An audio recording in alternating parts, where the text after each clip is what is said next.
Hey y'all! Good morning. Woo! Welcome back to the show. This is episode 647. I just want to say to everybody this morning, welcome back. Good morning, everybody. Welcome back to the show. This is the Two Dumb Yinzers again. This is episode 647. It's Friday morning. We can't call this Victory Friday. No. But it is Friday. You know, this game, guys, was... all right, hold on. Let's not get into that yet. I got some other things I want to talk about first. Some happy things? Thank you. Not ready. Did anybody... no, I don't see Brian or I don't see Derpy on the board. Yep. But what the hell happened to their pregame show? Technical issues abound. Well, what I don't get... we'll roast them later. Yeah, we'll get more into this as the show goes on. I got so much to say about that. But first, I guess let's talk about what's important. Derpy got competition. Anybody see the chill guy? The chill guy meme that popped up and is on everything now? I just saw it this morning for the first time. That's pretty creative. A cartoon dog. I don't know if we're, but anyway, Derpy has a little bit of a competition. The chill dog is everywhere. The chill guy, I guess, is what he's called. Mike said the guy's now trying to protect his ass because everybody wants to use his chill guy dog in a lot of different things. They want to put him on T-shirts, all this kind of stuff. And this guy is fighting for his legal rights. Hell yeah. Damn the man. Get your money. I want to get I wish, Finch, you're artsy. Oh, God. Kinda. I wish we knew somebody who was artsy. I want to get somebody to make a picture of like Derpy, the dog Derpy, as like the police officer with his knee on the back of Chill Guy's neck, like it was. Oh George my Floyd. God! Oh Jesus God! I think that would be hilarious. Oh my God! Yeah, I don't know about that one. Yeah, send all complaints to Ryan at the2dumbyinjers.com.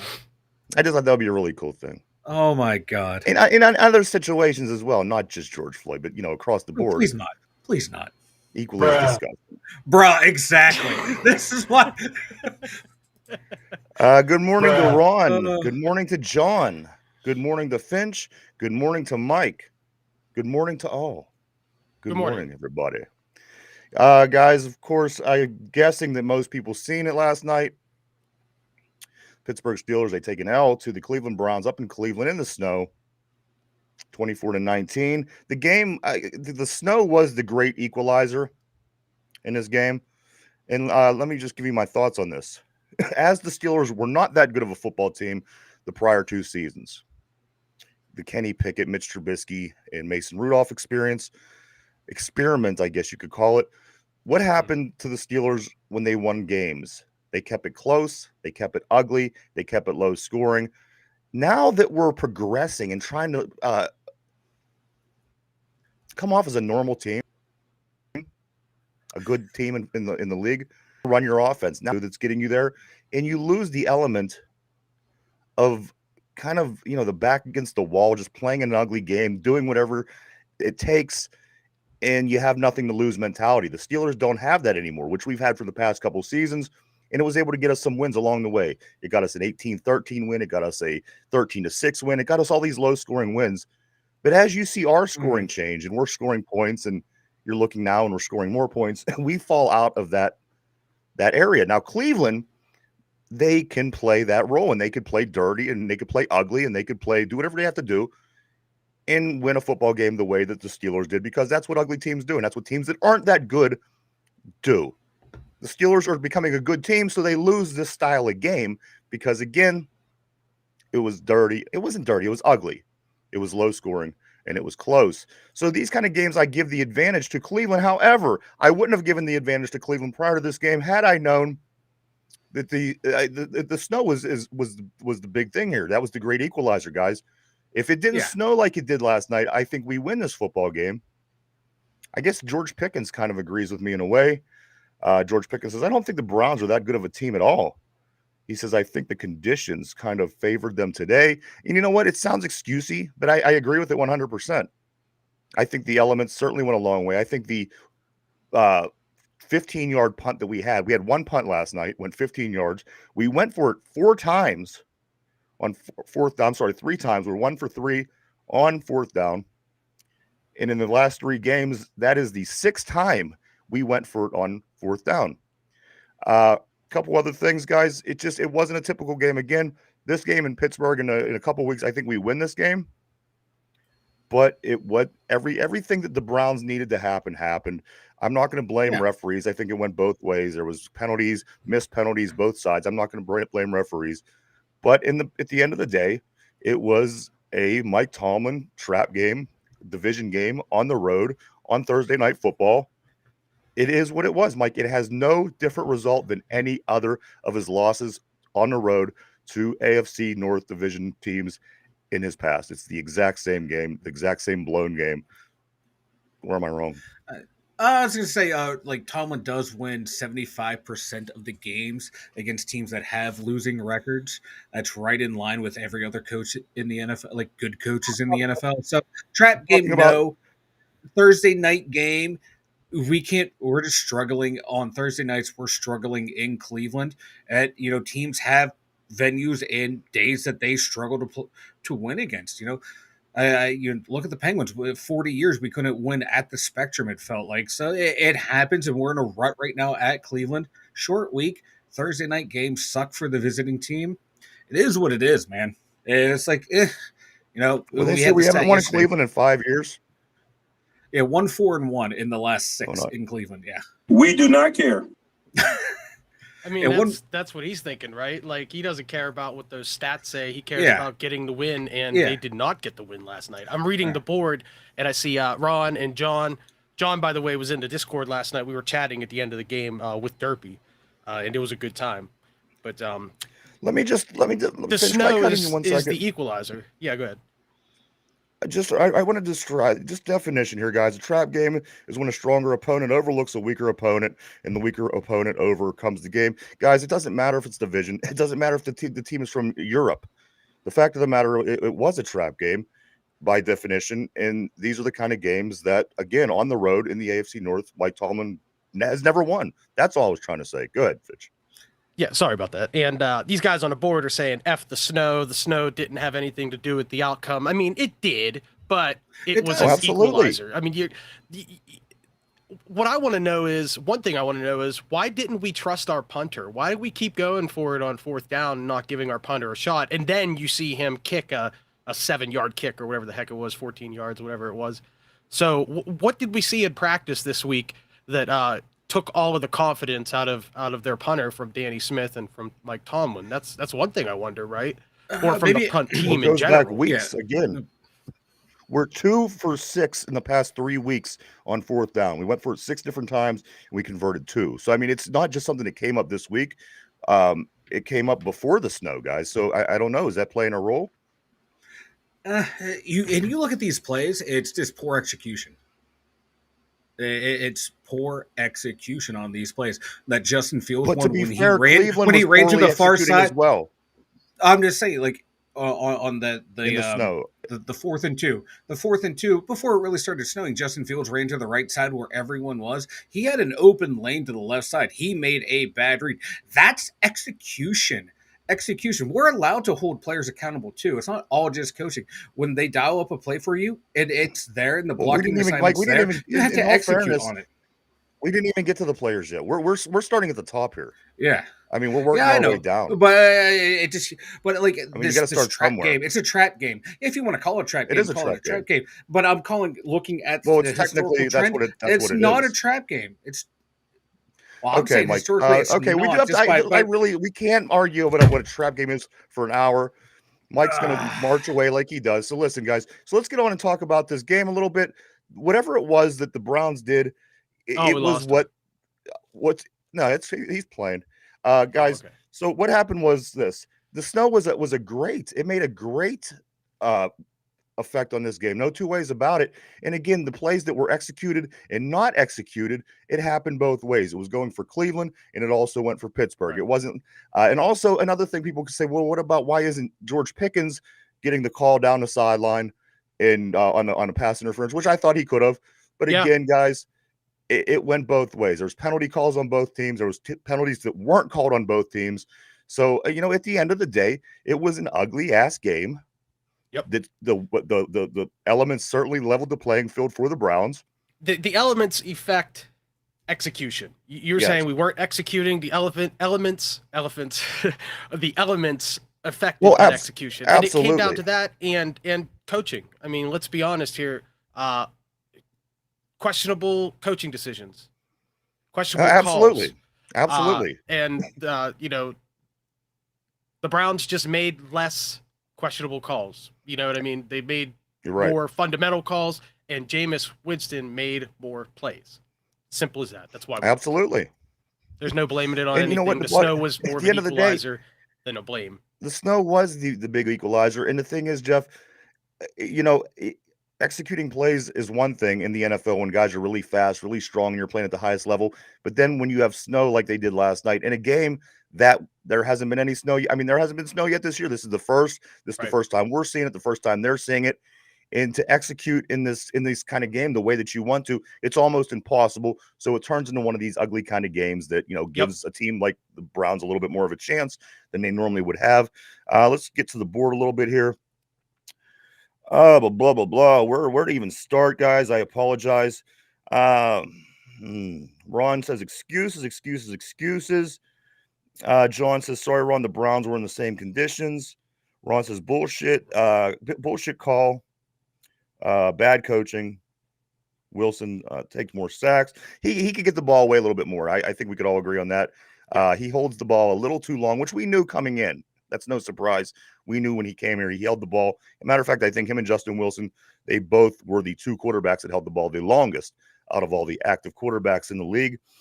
Jen, good morning to you. Roger, so you're trying to say trap game? Then you mean it was weak coaching? I think that plays into it as well. Good morning. Bad coaching, bad play calling. Oh my God, it's weekly by Ron. Roger said exactly, lack of execution and bad coaching. Too many excuses. Feel the steal was brother. He says no offense again in the first half. 26 gets the victory. Interception. All Steeler offense has to do is get 2 first downs. I mean, that's what we were all hanging on the edge of the seat for that, hoping that they could.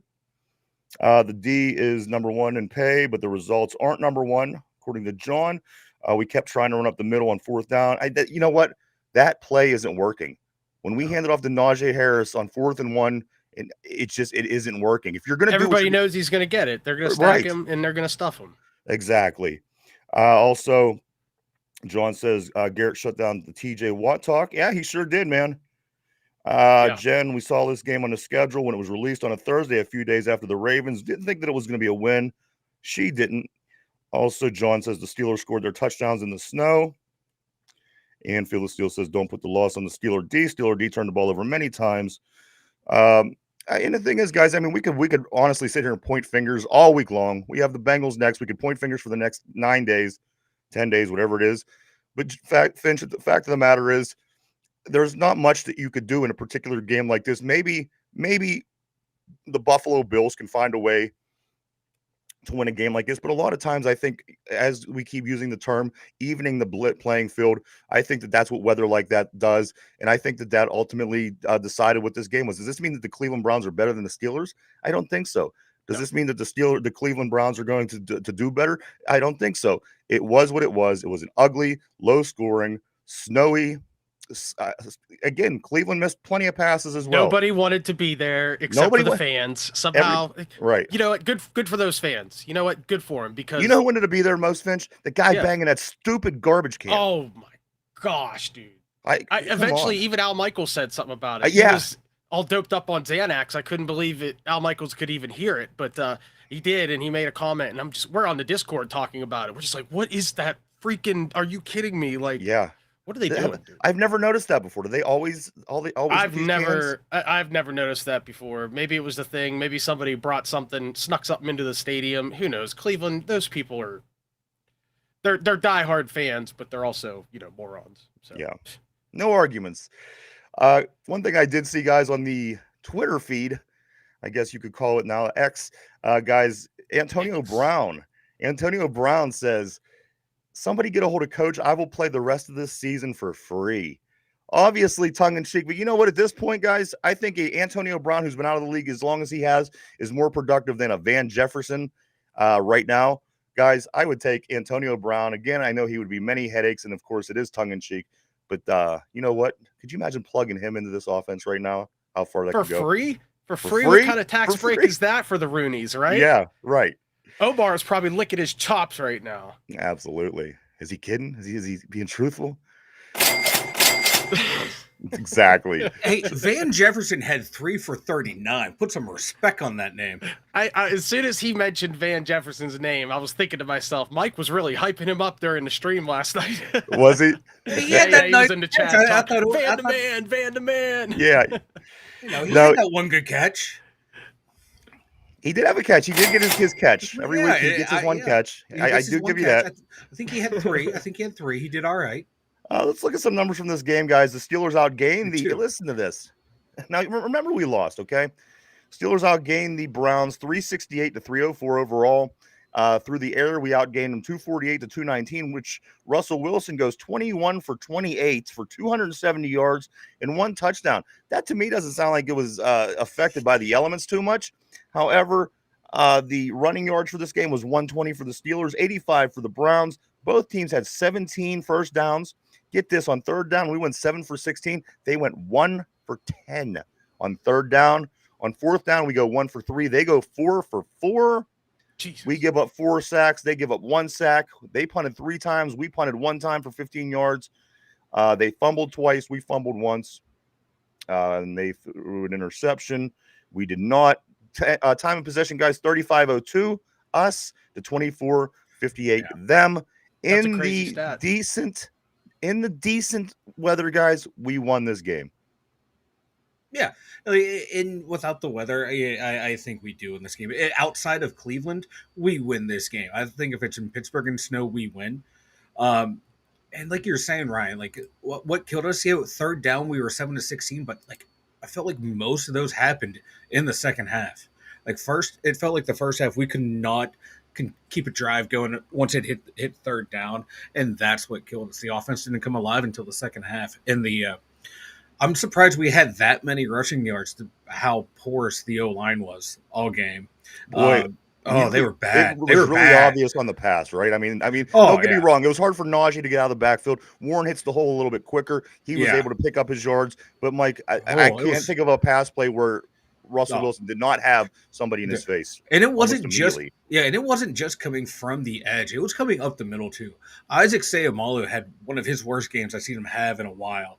Like and the 2 rookies didn't play well either. That's just a recipe for disaster where, okay, at least if you can control the middle of the pocket, okay, those edge guys, we have a place to step up. There was no place for Russ to go. He couldn't step up. He couldn't slide. And, he doesn't move as well as he once did. And that's why, like, one point, like, maybe it'd be time for Justin Fields to get in there because he can move. But Russ was still hitting those passes when he had time. But, yeah, it was just a recipe for disaster. That O-line got outmatched. Yeah. Nothing else to say about it. That's what it was. It was, once again, execution. We just couldn't handle it today.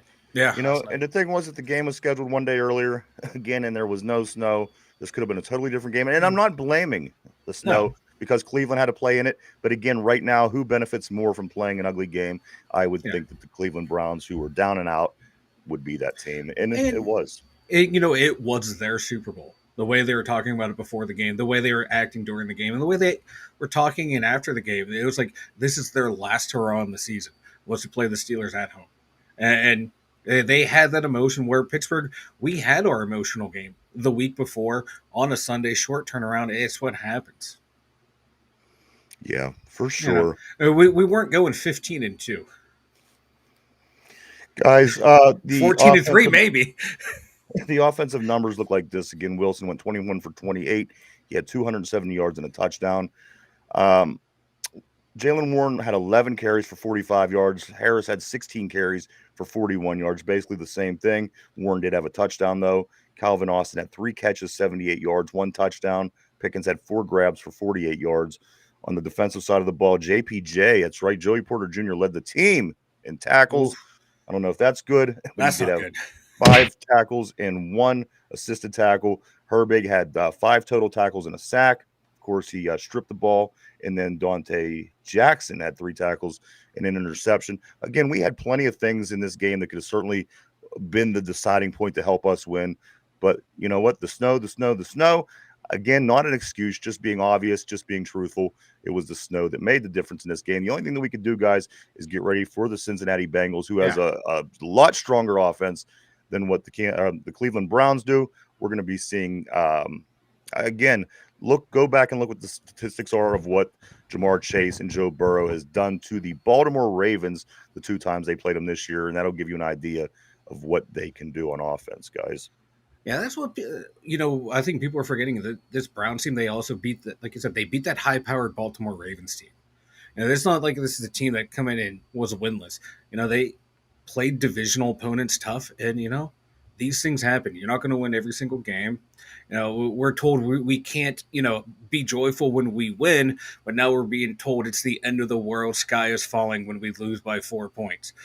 Pick one, pick a lane and stay in it. Are you allowed to be happy when you win, or you have to go jump off a bridge when the team loses?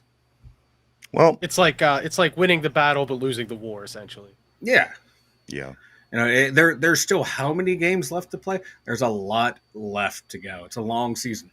And we've been saying for a while during the bye week, we were talking about the schedule going forward and thinking, the Steelers lose 2 games, they'll probably lose 1 to an Ohio team. This is the one we lost to the Ohio team. I mean, it is what it is. I mean, it didn't have to happen so early in the Ohio game. And you hated to be on national spotlight after every single analyst was talking about us being Super Bowl contenders after last week. And it's like, how can you be a Super Bowl contender when you can't even get the ball into the end zone? Yeah. So, I mean, we got it in twice. Just pump we did. And, it was at the end during the snow, admittedly. But it just wasn't enough, and we can cry. Hey, Baltimore cried the week before. We missed 2 field goals, and we'd have won that game. And we, as Steeler fans, said, "Hey, no, you lost the game because you didn't make the plays when you needed to play." Well, guess what? It came back. So that's how we are right now. We need to understand that we're going to be a little bit humbled, and that Derpy's mom is just loving life today, and that's how it is. At the end of the day, the Browns aren't going to have the Browns aren't going to have 8 wins by the end of the season. They're not. No. And we already do. So F them. Brown is a stupid color anyway. Exactly. Right. This is why I love Rod Navy. And even better when your name's the Browns and you're actually orange. That's even stupider. I know, right? Yeah, you're brown and orange, apart, they're decent colors, but put them together and it's just a shit sandwich. It is. It is. Thank you, complete Ron. Yeah. Thank you, Ron. Greatly appreciated, as always. That's why we love Ron. Spirited debate, and he's Thank always you, Ron. You're awesome. Again, Roger, you know what? I might be with you there by the end of the show. Well, I was actually going to put that on Discord last night. I'm going to go jump off a bridge, but being that there's so many in Pittsburgh, I couldn't choose which one to jump off of, so I didn't. I changed my mind before I got to pick my bridge. But we were all right there with you. I was all like, calm and cool about the game. Then we started talking about it. Now I'm getting angry. I was angry last night chatting with Derpy and John about it at the end of the game, and then after I slept on it, I felt a lot better. Yeah. Of course, John would hope Derpy's happy too. I know. I can't wait to get all the updates from Derpy on Monday to see how things went. And from one thing that I did gain from just seeing him on Discord and on social media and such yesterday was he wasn't at home. He leaves. Where does Derpy go to watch football games? I have so many questions for Derpy. Yeah, so many. Or does he just go away whenever they play the Browns so he doesn't have to deal with all the madness? Could be. I have a lot of questions for him. Me too. Does he go to the pound? Do they take him to like the doggy kennel or whatever it's called, the kennel? Yeah. Let's jump on some of these messages, guys. I think this is where we left off. Let's see. Roger says, I can't blame receivers, including Van Jefferson. Russ takes 3-step drop and then holds. No, that's no 2 ways about it. Russell Wilson gotta get rid of that ball. He holds it.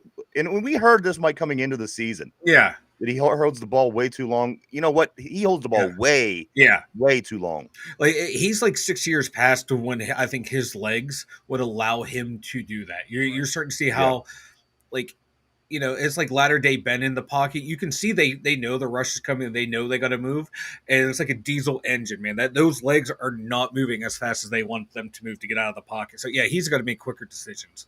Good morning. He's also Aaron was going against a legend like Myles Garrett last night, who was just itching to just bring him down. And edge rusher one, baby, who had no sacks the second half of the season last year. He was great. He looked good yesterday, though, guys. No two ways about it. He did. You can't deny it. His Super Bowl. He was a monster in the snow yesterday. His Super Bowl comes up once a year, and he has to ball out. Brian says TJ Watt sucks. That's all I have today. Also, John says exactly why Denver unloaded him with Russ. Ron says we lose with or without snow. We got torched on defense. We had terrible play calls. Wilson still holding on to the ball too long, and it had nothing to do with the weather. Phil still says the sun is shining on a dog's ass today. I bet he wouldn't have the ping pong balls to say it's the 90s space. Talking about Brian. Table tennis. Table tennis. Also, Jen says, why are the security guards holding Pickens? You know what? That's such a good question. I heard that he got into a scuffle with one of the defensive players, but when I looked, I didn't see any defensive players. All I see was fans, George, and security guards. Yeah, it looked like George got tackled into it, and then there were fans and security guards all around. It's like they jumped him, it felt like. Roger says, I'm jumping off the bridge, guys. This was a chance to go 2 games up in the division. You know what? That's true. However, right now we are 1 game up, and we have the tiebreaker with Baltimore, so it's technically a game and a half. If you you could break it down that way because they can't tie us. If they tie us, that tiebreaker would still have us. So we're basically a game and a half ahead of the Ravens. Phyllis still says there was a little rumble in the end, and the fan got involved. Yeah, see, I just don't know. They didn't. They tend to go away from that stuff. Sean says, I hope Derpy's aunt is happy too. I wish Derpy was here today, guys. Also, Jen says, hi, Steele. Okay, and then Aaron, I also did say good morning to you as well. Mike, was there anything about this game that surprised you? Again, at the end of the day, you had an idea of what you thought the game was going to be like, and then you turned on TV, and you throughout the game, you've seen the accumulation of the snow. You've seen the wind was crazy. Was anything really a surprise to you at the end? For me, it was the surprise of how weak both of our lines were. They just had no giddy up and go on either O line or D line. I thought we'd be able to push them around. I thought Cam Hayward, who is the number 1 defensive player in the league right now, according to PFF and everyone who has a monster game every game, I saw no push from him at all up front. No push from any of those guys really, but him leading the way. The O line, I touched on earlier, it was just terrible play from O line. But yeah, so those were the 2 that surprised me. I thought our O-line was coalescing well, and this would be the type of game that they would love to fire off and hit someone, and they did not. Let me ask you this real quick, Finch, before I come to you. Also, if the season ended today, what would be the number 1 thing that you would think that the Pittsburgh Steelers would be looking for going into the draft? In other words, when a season ends out and you lose and a guy gets beat on a deep play, you think, a lot of times you go into the offseason thinking, let's go get a cornerback so this doesn't happen to us again. And that tends to be the way that the teams, know what they want by how the performance was. Also, going off the top of what we were just talking about, Finch, what would we go after at this particular point? Is it still offensive linemen, guys? And if it is, how long are we going to be building this offensive line for? That's the real question, because the offensive line is the weakest unit on the team. It just is. The punter's not the greatest either, although he's improved here and there. But you don't really draft a punter, at least not real high. But it's got to be the offensive line, and what we need to do is figure out how to scout maybe a little bit better when it comes to that particular position. Because the guys we were picking up, they're constantly making mistakes. They're constantly one guy's a head case, and the other guy's been injured all season. Yeah, right. It's not going really well for us. And nothing personal, but hey, these guys they're not cutting the mustard right now. And, I guess that's where we have to look. If you go to each skill position and name each player in each skill position, there's not very many people you want to replace. right? I mean, Najee is still Najee. He's good. We got Warren at the backup. That's great.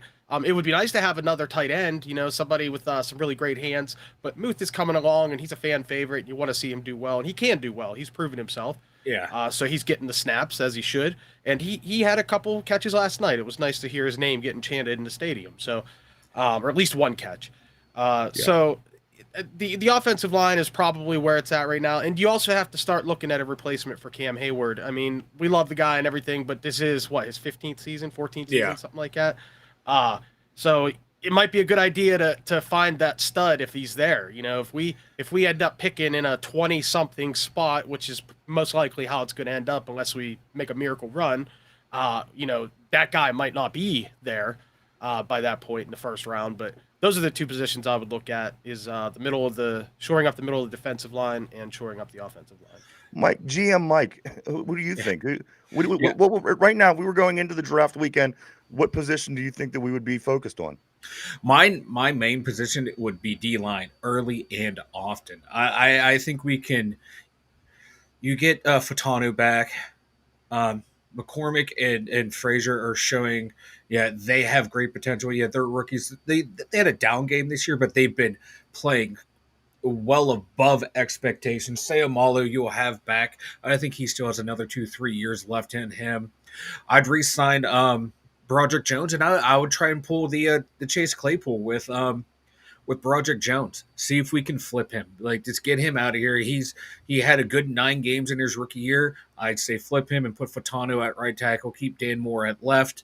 But my main is D-line. And if you can find a quarterback, go out and find a quarterback in the drafts. Find someone to groom now. Not someone who has to start now, but find someone you can groom for the future. I haven't really done a deep dive into this quarterback class, but find someone. But I'm going deep. If I'm GM, I'm going D-line first and second round. We need talent there. Mike, I hear Drew Alar is the projected guy that the Steelers put their guy on. No. Penn State quarterback. If we draft Drew Alar, I'm becoming a goddamn Browns fan. Oh, Mike. Mike has gone off the deep end today, boys. I'm telling you, guys. Also, the division looks like this as we speak. I can't be on the show after Steelers, a loss. First place, 8-3. The Baltimore Ravens, second place, 7-4. The Cincinnati Bengals in third place, 4-7. And the Browns, right where they belong, in the bottom, 3-8. That's where we're supposed to be. That is where we're supposed to be. We're supposed to be in the bbottom. That's what the experts told us anyway. Yeah. Guys, a lot of fans said too. Ravens play Monday night. They play the Chargers. So you know what? We might be out of the blue. Get the extended time off? F that, man. Because they get remember like the COVID year. Lamar got sick. Oh, we'll push your game back. Ben gets sick. You're playing on 2 days. Let's get out there and figure it out. Yeah. So they play the Chargers Monday, guys. We might be able to get out of the blue. We might be able to get out of this one here because, again, the Chargers are one of those teams that I think can beat the Ravens. And we did go down the Ravens schedule yesterday, and it's not an easy schedule. Absolutely. They got a good coach. They got a good defense, and they're making things happen out there. And the big Harbaugh Bowl, in fact, is the Monday night game, Harbaugh versus Harbaugh, which we haven't seen since 2012 when these two faced off in the Super Bowl, I believe was the last time. I don't think they played after that. But that was the night that the lights went out in New Orleans. Yeah, that's right. And also the Cincinnati Bengals are off this week, so that gives us a chance to even things out I think between this week and next week. I think the Ravens have next week off, the Bengals have this week off, so everything's going to start evening out as far as records and things like that go. Finch, if you can, give a Steeler a game ball. We got to give game balls away, and I got to be honest, I'm struggling. I'm going to see what you guys say. Not TJ Watt, I'll tell you that. Where was he all night, huh? Yeah. Oh my gosh. We should give him a flat game ball. I'm at a loss for words. I mean, George Pickens had a couple nice plays. He had one gaff in the end zone where I don't know if he ran right and Russ threw left, but Mike, you think on this. You're next. I know. I got it. I'm at a loss. And keep in mind as well, I missed the first 2.5 quarters of the game. I was. You didn't miss much. You didn't miss much. Buddy. Yeah, I know. I turned it on right before the snow started. So I mean, I don't have anything. Definitely not the coaching staff. Yeah, it's a big old fat old. So you give the flat ball to TJ, and that's let's your give the flat ball. He's our loser of the week. All right, Mike, over to you. I need to know who your game ball goes to. Who do you think? I gotta. Deshaun Elliott had a good game. He come flying in. He was all over the place. It felt like. I know he had a good fumble. Dante Jackson, the key interception. Herbig had the sack. Dante Jackson. Screw it. He got a pick. We're going Dante Jackson. Let me ask you this: What keeps Russell Wilson, who went 21 for 28, 270 and 1 touchdown in the snow? What keeps somebody like him from getting the game ball? Is it because we didn't win? Because if we won, that would certainly be good enough. People would say, "Hey, 21 for 28. That's 75%, 270 yards, no interceptions, a touchdown in the snow. We win. He gets the game ball." Is that the difference, guys? Yeah, we lost in those key sacks that drove us out of field goal range and drove that first field goal back. Yeah, out of a 52-yarder that ball is missed. So yeah. With those stats, you make a great point, Rod, because literally, if Wilson does literally nothing else, plays the exact same game, but our defense doesn't give up that late touchdown. Yep. You're right. Game ball, and everybody's talking about how we're the contenders and how, we're 9-2. It would be a different conversation. It was like the defense failed us in this game because Russ did everything he could do. He bailed us. Yeah, he struggled in the first half, like Ben would some games, and then come roaring back in the second half to watch the defense give up a late score. This is what happened last year in Cleveland. Kenny drove them down. We got the win. They, were able to get up a bunch of yards on us, kick that game-winning field goal. It was like, the same game. It had the same script. We struggle. We find a way to get the lead, and then, defense did not get the key stop that they needed. It is what it is. Do you think, guys, and again, we have mad division games. I mean, again, we're in Ohio, next week, and then we're home for more Ohio the following week. Do we bounce back from this and kind of continue on the trail that we've been on? Or is this kind of where you start to see a turn happen, which you don't want to, obviously, being Steeler fans? But if you struggle like this with your division game against Cleveland, you have Cincinnati, who throws the ball very well. You have Cleveland again. Then you have our 3 hard games. This doesn't even include the hard games, guys. Philadelphia, Baltimore, Kansas City. And then you finish up again facing that Bengals offense. Guys, nobody wants to see a meltdown, but is it realistic to think that maybe this team has one of the meltdowns that we were possibly calling on for the Baltimore Ravens with their schedule? Is there a chance that this team, for worst case scenario, may not even make the playoffs, which is weird to say when you're 8-2, but at one point, remember, we were 10-0 and we ended up with a very terrible end of a season. Guys, what do you think? Where do you think, what's the turning point? Where are we at right now? What particular fork on the road are we going to take? Where do we go from here? I think this is to say a slight bump in the road along the journey because, going back and look, we had the back-to-back losses to the Colts and the Cowboys. And a lot of people were saying, oh, okay, we're going to fall back to earth. We're going to be the team, everyone thought we were going up against a Raiders team that, upset the Ravens. Then we beat them. Oh, we're going up against the Jets. Aaron Rodgers, he's going to pick this team apart. We beat them. The Giants, people thought that might be the trap game. Coming out of the bye, people thought, okay, the Commanders might be the trap game. Then everyone's like, oh, we're going to lose against the Ravens. We won all those games that people were giving us valid scenarios that we can lose. This one, we were struggling to find valid scenarios where we lose, so we lost. I think it's just a bump in the road and we move on. But these games are going to get tougher. It's later in the season, but I like our chances. I think we win. All we have to do is win 2 to 3 more games and we're in the playoffs. And they're going to do that easily. I think if you go in the locker room and you get inside of the heads of the players, which ultimately these streaks happen because of the mental breakdowns that happen. You get it in your head. We lost to this team. We've lost to them again. Now we're going to get on this bad losing streak, whatever. We fought a hard-fought game last week and we won versus Baltimore. Guys had bumps and bruises and had to come back and play another game against a divisional rival who is really up for the game. Cleveland was more up for the game than the Steelers were. There's no doubt about it, just by the way that we played. This is more of a bump in the road. You're right. The Steelers are just going to blame it on the short week and the snow. In their heads, that's what they're saying. Hey, we'd have beat them if this was at our home turf. Yeah.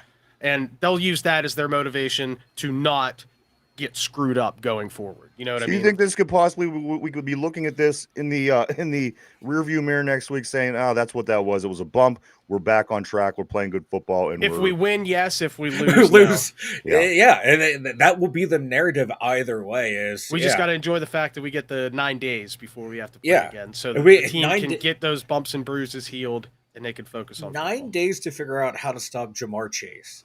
But on the other hand, Cincinnati is off this weekend, so they even had a little bit longer to keep an eye on us. Well, see, that's just not fair, okay? Yeah. So I got all the excuses. So all the advantages that we would technically have for this Bengal game, they have just as much and a few extra days off on top of that. But we're a better team, so it's still a level playing field. Sure, they had the extra week off, but we had an extra week off before Baltimore, and nobody's saying that Baltimore was not up for that game, right? Right. Absolutely. They were up for the game, so. That's excuses because we do have a long week. We have more time than normal to get healed up and to be feeling better and to game plan. So I'd say it's not much of an advantage for Cincinnati. I hope this week we can get Alex Highsmith back. I never thought I'd say how much I miss Alex Highsmith. Now, Ryan and I, we have been fans of him his entire career. Thought he gets better and better every year. I think he might be a little overpaid, but my God, this year you're seeing the way he was getting to the quarterback so well. I want him out there. I think at this point in his career, he's a better pass rusher than T.J. Watt. He might have been the difference last night if he was in there. I think he could have been the difference. Could have made one play that could have changed the whole game. Now you get him back, and we have our linebacking core the way we did it more or less at the beginning of the season, and then we are able to rotate Watt around, line him up in different spots to free him up. That people were saying we need to start moving around. Well, we can't because we don't have the depth guys to do it now. Now, if Highsmith can come back this week, I think that's huge, man. And we're going to need the good pass rush. Get to Joe Burrow, get him off rhythm. All right, I'm going to get caught up on some messages here, guys. And then after that, we are going to get ready to do the grades for the week to grade this football team. I know it was difficult to give a game ball away, but we do got to get our grades in for the week. So think on that, guys. Jen says, I just want to let everybody know that I'm going to be going up north to my dad's house for Thanksgiving weekend. He lives in the middle of the deep woods, so you may not hear from me much. All right. Happy Thanksgiving. As long as yes, absolutely. Happy Thanksgiving. And then you gave us a heads up as well, so we're not worried sick about you. Thank you for that. Also, guys, Roger Murray said Jalen or Calvin, then he said fumble. For the game balls. Yeah. Okay, gotcha on the game balls. Yeah. Jen also says going to enjoy nature.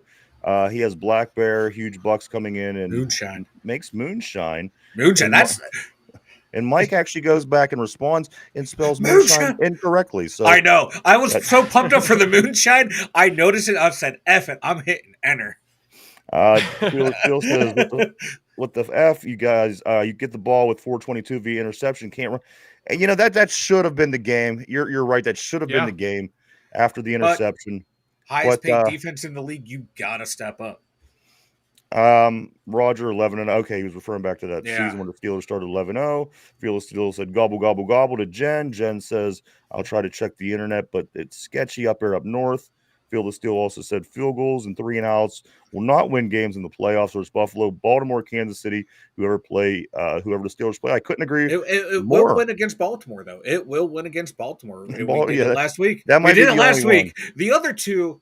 I feel you on that because it's the style. I mean, we are built to beat them. They're built to beat us. Beyond that, why don't we beat teams like the Kansas City Chiefs, like the New England Patriots? They're built a certain way. We're built to win our division, but sometimes it doesn't translate well when you go to play teams from other divisions who are built to win their division. Yeah. And then finally, Jen says, I think that was the reason we lost to the Browns. Not enough time to game plan. Again, guys, I don't know. I think you play this game and it's not as ugly. We probably win.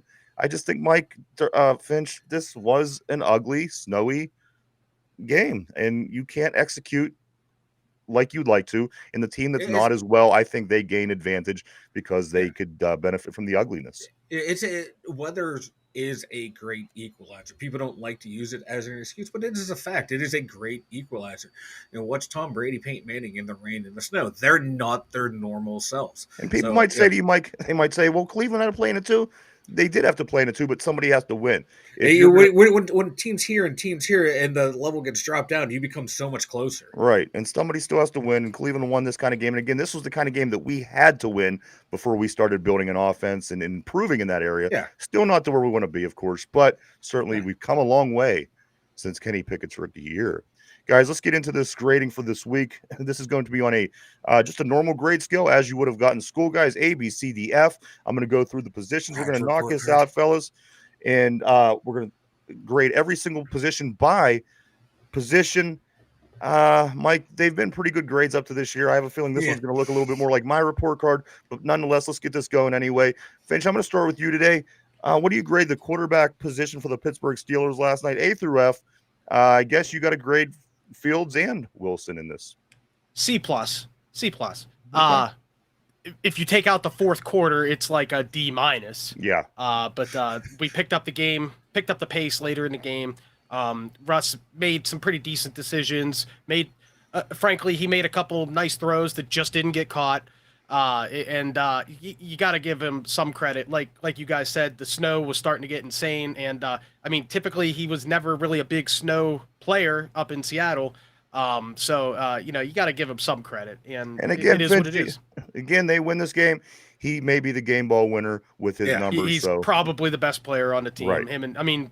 Even though Boswell missed a kick, he was good too. So didn't that go? If you're a Steeler fan, if this isn't the way things just go, they go on all week about he's the special teams player of the month, no less. I think the week or the month, whatever it was. And then he goes out and misses. So I mean, it could only happen that way, especially as a Steeler fan. Yeah. But Mike, let me come to you. What do you give this quarterback room for their play up in Cleveland last night, Mike?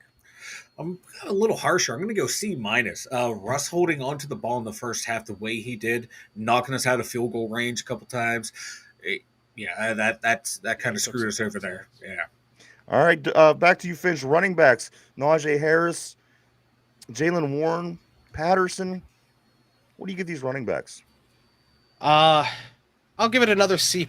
The effort was there. The guys were digging in. If you watch their footwork on a lot of this, especially later in the game, they were moving the piles. They were turning 1 yard gains into 3 yard gains. Unfortunately, we needed 4 and 5 yards a gain on those first and second down plays. So they didn't really make a whole bunch of bad mistakes. They didn't have any fumbles, did they? I don't think so. Najee had one, but I think it went out of bounds or Russ recovered.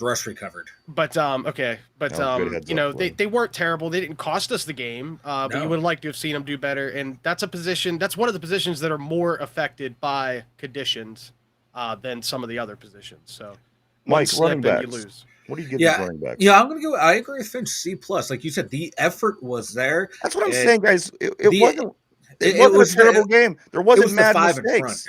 Yeah. You're right. And the 5 in front of them, it affects the running back. So if you don't have them, Field is still ready to give everybody. He has his red pen and he's ready. When they lose like that, it's hard to not feel that way. Absolutely. We are standing down on the Clemente Bridge, Phil and I, at the same time.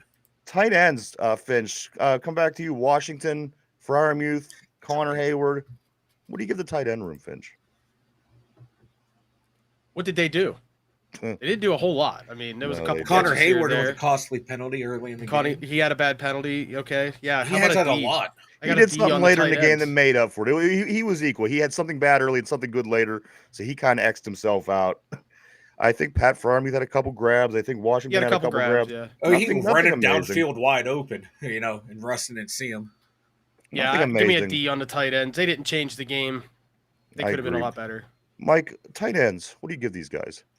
I'm going to be a little more lenient. I'm just going to give them a flat C. Freiermuth 4 for 59. Darnell 3 for 12. Darnell, I think he missed maybe a block or two. That uncharacteristic of him, but I thought they played okay. But a Hayward once again screwing shit up. So yeah, they get a C. All right, guys, let's move to the wide receivers. Again, I don't know. Could somebody remind me if we did pick up a wide receiver at the trade deadline? Apparently, they made a comment during the game that he wasn't feeling all that great still, whatever that means. But later on in the game, I noticed he was in the huddle and playing. Not sure what's going on with Mikey Williams. Finch, wide receivers, George Pickens, Calvin Austin, Van Jefferson, the whole way down. What do you give the room? They did all right. I mean, considering conditions, once again, they were seeing the ball, and there was a couple drops, a miss here or there. But I don't know, maybe like a B minus. They probably were a little bit better than the rest of the team on offense. They made some plays. I would agree. They weren't.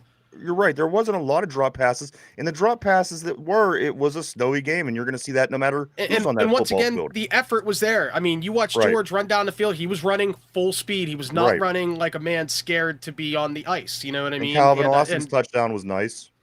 Great play. They showed up. They showed up where they needed to. Once again, everybody made mistakes. All around, it was a pretty average game by everybody. So I would say the wide receivers were a little better than average. I would agree. And you know what I mean? They made Russ look a little better than he was. Mike, the wide receiver room, what do you give these gentlemen? Yeah, I'm going to go B minus, B minus in that range. Like I said, the effort was there. Apparently, you're allowed to trip wide receivers. You're allowed to push them to the ground if you're not Joey Porter Jr. So that's nice to know. Like George can't buy a pass interference call against him, but he gets all the offensive pass interference calls against him. But I think George is making enemies with referees. He is. He does weird, dumb stuff. And refs are looking for stuff now, so now they're kind of looking the other way. Yep. You know? And even if they're not saying that they are, they're looking at you. You get that reputation, they're going to find a way because they want to be the star of the show. He is. He's being that guy. Absolutely. Finch, back to you. Offensive line. Now get your red pen ready, I guess. Offensive line. What do you give these guys? It's a bunch of rookies. It's a bunch of plugins. It's a guy from a practice squad, and then Siamalu. What do you give this offensive line? D for dump. Didn't even need your red pen. The offensive line was able to push piles at certain moments with the big guy behind him, either Warren or Najee. So they at least made the effort. Once again, high effort. I thought they just got beat. They got beat by guys who just played better than them. And they made a lot of mistakes. There was a couple bad penalties. They cost us some false start penalties, cost us some yards in key moments. It was like a D for those guys. All right, Mike, over to you finally for the offensive line on offense. D minus. My God, they could not push anyone on 4th and 1, 4th and 2. They cannot get a simple push. They cannot beat the man across from them. And with a line like this, Mike, isn't it more difficult to continue to go for it on 4th and short when you have a line that's really giving you no reason to be confident? Why do we continue to do this? You watch them though, because they have those plays where they blow people off the line. They open up these big holds, but it's just in a game situation. In that moment, they get the yips. The game is on the line and it's 4th down and you need it. I don't trust this offensive line. I'd rather us pass. I'd rather us, if we're going to go for it on 4th down, pass on 4th and 1, 4th and they did. I'd rather do that because we can see the O-line cannot generate any running lanes on 4th and goal. And Ron, Danny Dimes released. I saw that about 20 minutes ago. Man, here we go. Everyone was saying Danny Dimes to the Steelers next year. Pick him up, baby. Bring him in. Let's have a 3-headed monster. All right, guys, we got to hop over to the defensive side of the ball. The way we're going to do this now is to speed it up a little bit. One guy will give their grade and then an explanation. Then the other guy will just give the grade, and then you will alternate back and forth. That way it'll kind of keep things rolling along. Finch, we're going to start with you. Defensive line. What do you give the defensive line for their performance last night against Cleveland? Got to give them a D minus. They made a couple plays. They did okay here or there, but they underachieved. Mike, grade on the defensive line. I'm going to pull a derpy. Yep. All right. Finch, come back to you for the linebacker. We're just going to need your grade. And Mike, you'll give your explanation.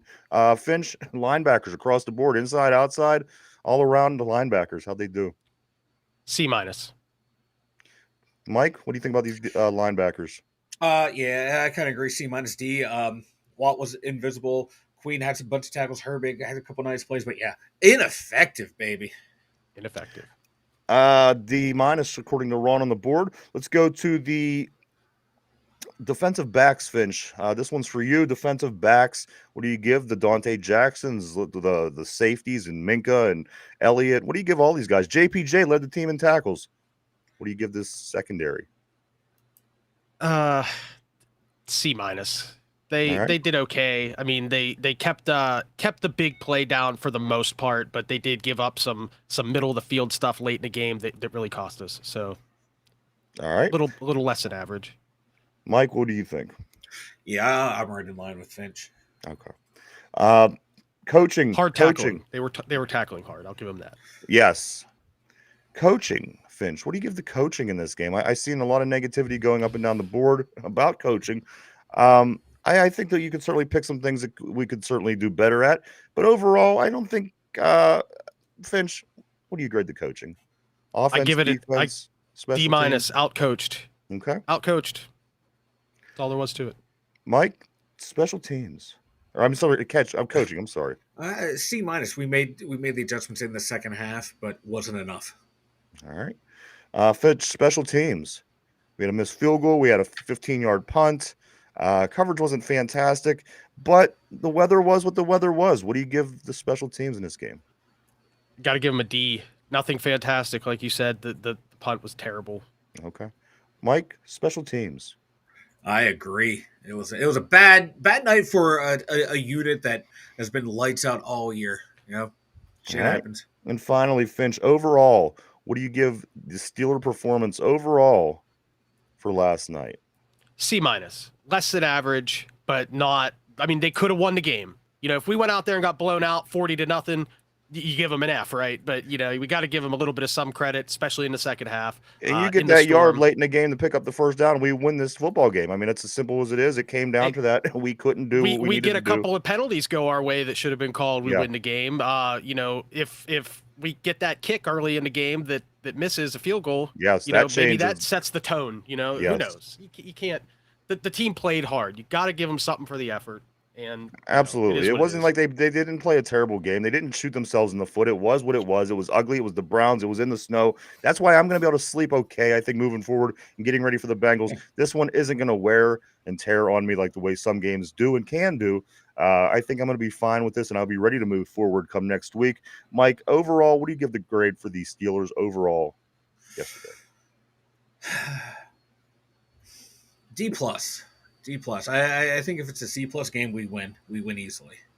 Okay, interesting. It was a D+. It's everything involved. Like second half, they were so much better than they played in the first half. A lot, like I said, guys. So many different things went into this. So many. I just think that everybody should just. Oh, well, it is what it is. It's a loss to the Browns in Cleveland. That's kind of been happening lately. We're still 8-3 at the end of the day. We're still in first place. We're still the number 3 seed overall in the AFC. We still have a game lead plus the head-to-head against the Ravens. We still have a lot of good things going for us. Just because you lose one. And another thing you could say, well, you know what? I would rather have been to a good team. But on the other hand, it was a division team. And you know what the AFC North is? Its own vibe. It's not like the rest of the divisions. And I think a game like this, you could certainly expect every once in a while. And what did the Ravens do? They just lost to this Browns team 2 weeks ago. Browns have 3 wins. One's against us. One's against the Ravens. What are you going to do, right? Right. And, you know, like people seem to think that this is just endemic to the Steelers. Oh, we lose these games. How many times when KC was going on their Super Bowl runs, they would get upset in the regular season by the Raiders, and they would get destroyed. They would get manhandled. People like, oh, this is going to be the downfall of the Chiefs. Let us move on. It happens to every team, not just the Steelers. You know, you got to take a loss. After a loss like this, you have to take a global view around the league to see it's not just us. It happens everywhere. Mike, I'm going to catch up on a couple of these, and then we're going to get into the website and things and such. So let's go. The Roger said Mike Williams was in the game. He was the guy with the clean jersey. Mm-hmm. All right. Ron also did say that the Giants released Danny Dimes. P says at least you're not the Browns and wasted half the season when the backup quarterback was obviously better. Roger says JPJ led the team in tackles, but he was burnt all night by Judge Judy. They failed at the end. I keep saying we always give up over the middle. Ron does say that every week. Every week he does say that. For 40 years, baby, over the middle. And Ron graded he graded accordingly. I'm seeing his grades as I go down. He has F minuses. Let's see what else in the chat. A lot of F's in the chat. Also, Roger says all wide receivers push off. GP pushed off on his first catch. P also said Jameis had Jesus by his side. Ron said same old mediocrity. Mediocrity. Feel the Steel says F that. TJ. I'm not sure what does that say? That's supposed to be you motherfucking Watt That's what I haters, thought it was supposed to say. I just wanted to make sure. I just wanted to confirm whoa. to you Kiss your motherfucking brother Watt with haters. that mouth. And finally, Roger says, thank you. That was very therapeutic. I feel better now. Mike, why don't you make us feel better by talking a little bit about the website? The2dumyinjers.com. Check it out, everyone. There will be a new blog post somewhere, either today or tomorrow.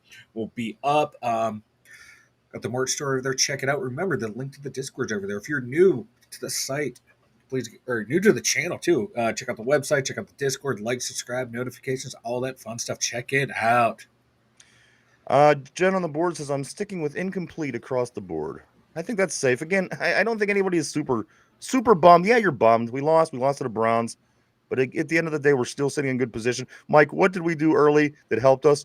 We stacked wins when we could. Yeah. I said you get them when you could get them because later on you're going to need them. That's exactly what happened. Go check out the website, guys, www.the2dumyinjers.com. That's www.the2dumyinjers.com. Let's jump into the trivia of the day. Guys, we're going to leap forward into next week in the way that the scheduling played out. This is going to be a Cincinnati Bengals question, guys. On the show, whoever the Steelers play next, that is who the trivia is about that week. Guys, we're going to hop to help forget about these shit Browns in this game that we just dealt with. Let's hop forward and get into a Bengals trivia question. Here we go. Finch, Mike, put your thinking caps on. Guys on the board, people at home, here we go.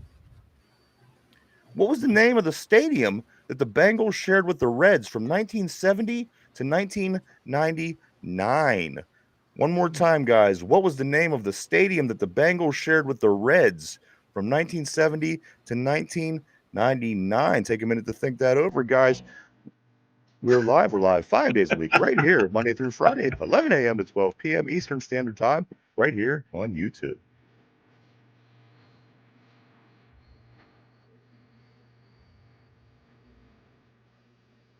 All right. I am going to go to Michael first. Mike, the question of the day is this. It's a Bengals question. What was the name of the stadium that the Bengals and the Reds had shared from 1970 to 1999? It's the Paul Brown Stadium. Paul Brown Stadium. Is that your final answer? Yeah. Feel is going with Ping Pong Stadium. Table tennis stadium.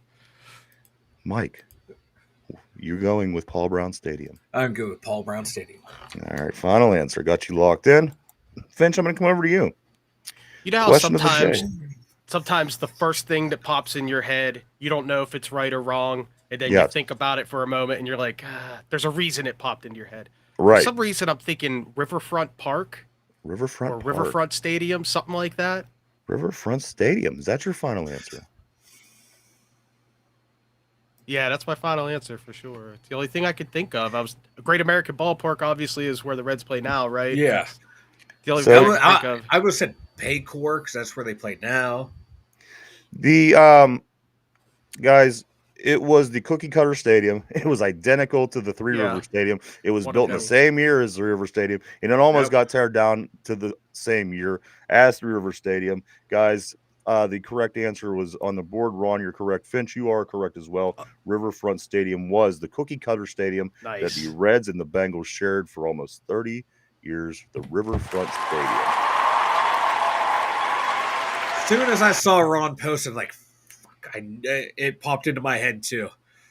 Yeah, that was the first thing. As soon as you asked the question, I thought Riverfront. Like Ryan said, that Cookie Cutter Stadium just popped right into my head. I'm like, they were almost identical. In I saw it in my head too. Veterans Stadium in Philadelphia, Three River Stadium, Riverfront Stadium, all in that 1970, that early 70s. They all built that same exact stadium. But good job, guys. Good job on the board. I do know that Ron did nail that one. Also, P says incomplete is one of those no child left behind grades. I was getting a lot of incompletes going down the boards, guys, as people were giving out grades as well. I think the punter was the only incomplete. You're right. Just a couple side notes here real quick. The Penguins are back in action tonight. They host the Winnipeg Jets. The Penguins are 7-10-4 coming into this game. The Jets are 16-3. That game is at 7 p.m. They play also tomorrow night. They host Utah for Utah's first trip to Pittsburgh. I do believe that game is a 7 o'clock start tomorrow. The Pitt Panthers are back on the hardwood floor today at 2:30 as they travel to LSU to take on the Tigers. The Pitt Panthers are 5-0. The LSU Tigers are 4-0. That game is at 2:30 today. And finally, high school football guys right here in our county, Central Valley, is the only team going to Acrisure Stadium tomorrow to play for the championships. Central Valley will take on Avonworth tomorrow at 5 o'clock. Avonworth did beat Central Valley earlier in this season. Let's put closure to this Browns game, because I'm past it. I got to be honest with you. I'm not super upset. I'm upset. You want to win them all, but it is the Browns. We have been kind of losing to them on the road. The weather was terrible. There's a million things that you could say. We should have won this game. If it was a perfect situation, I think we win this football game. Finch, give me closure. Let's put closure to this so we can go through the weekend, watch NFL, get back at it next weekend, and try to get ready for these Bengals. Finch, give us some closure for this Bengals game, or the Browns game. At the end of this weekend, on Monday morning, when you wake up and you pick up your newspaper or your iPad or whatever it is, you check the scores, and you're going to look at the standings for the AFC North and what team is going to be in first place. I like it. Mike, do you have any kind of closure for this as well? Anything that you might want to say? Yeah. I just saw this tweet.